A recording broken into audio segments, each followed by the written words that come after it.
Halo semuanya, kembali lagi bersama saya narator Akmaluddin Nuriksan. Pada video kali ini, saya akan mencoba menjelaskan mengenai artefak-artefak yang ada di dalam Scrum Project Management.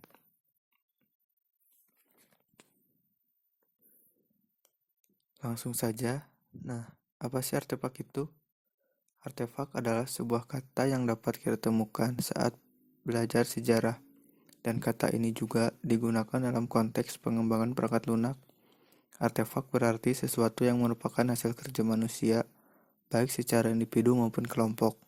Dalam membangun perangkat lunak, artefak berupa dokumen requirement produk, diagram alir perangkat lunak, hingga produk perangkat lunak itu sendiri.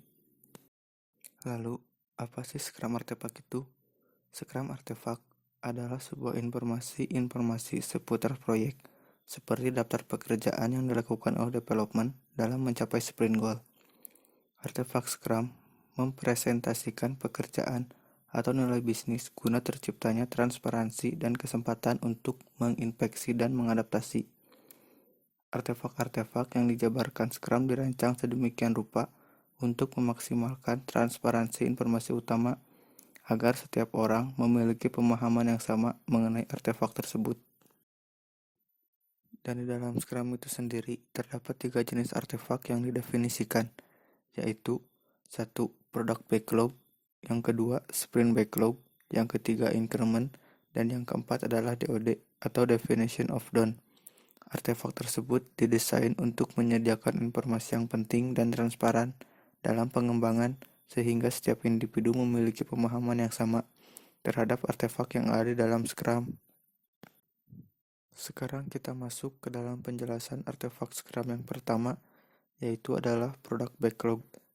Product backlog adalah daftar terurut semua hal yang berisi dari daftar seluruh fitur, fungsi, kebutuhan, peningkatan, dan perbaikan yang perlu diberlakukan terhadap produk pada rilis mendatang.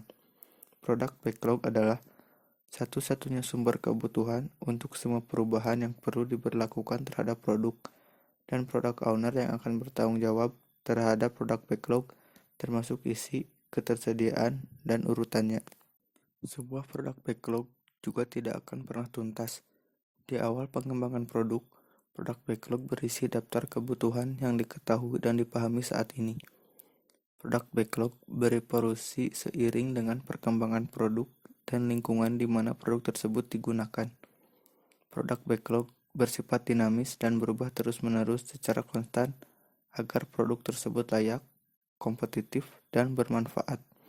Selama produk masih ada dan dijalankan, produk backlog juga akan selalu ada. Daftar yang ada dalam produk backlog disebut dengan produk backlog item, yang urutannya dipengaruhi oleh kejelasan dan kedetailan dari konten yang ada. Pada produk backlog juga terdapat kegiatan penyempurnaan di dalam produk backlog, yaitu adalah kegiatan menambahkan detail, estimasi, dan urutan terhadap produk backlog item. Kegiatan ini adalah proses berkesinambungan di mana product owner dan development team berkolaborasi untuk mendetailkan produk backlog item. Pada kegiatan penyempurnaan produk backlog item ditinjau dan direvisi. Scrum team yang akan memutuskan kapan dan bagaimana kegiatan penyempurnaan ini dilakukan. Penyempurnaan biasanya memakan waktu tidak lebih dari 10% kapasitas development team.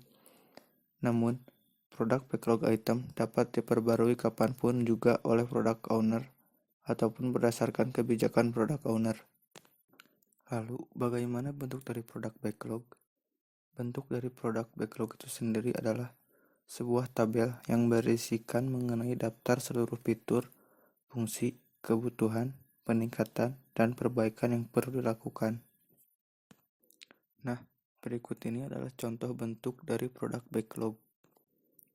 Pada tabel produk backlog juga memiliki bagian-bagiannya, yaitu adalah 1.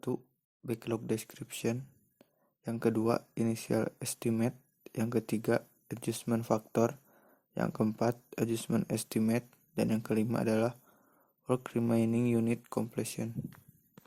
Untuk bagian tabel produk backlog yang pertama itu ada backlog description. Backlog description berisi semua aktivitas yang akan dilakukan dan sudah ditentukan prioritasnya dan sudah dikelompokkan ke dalam setiap sprint.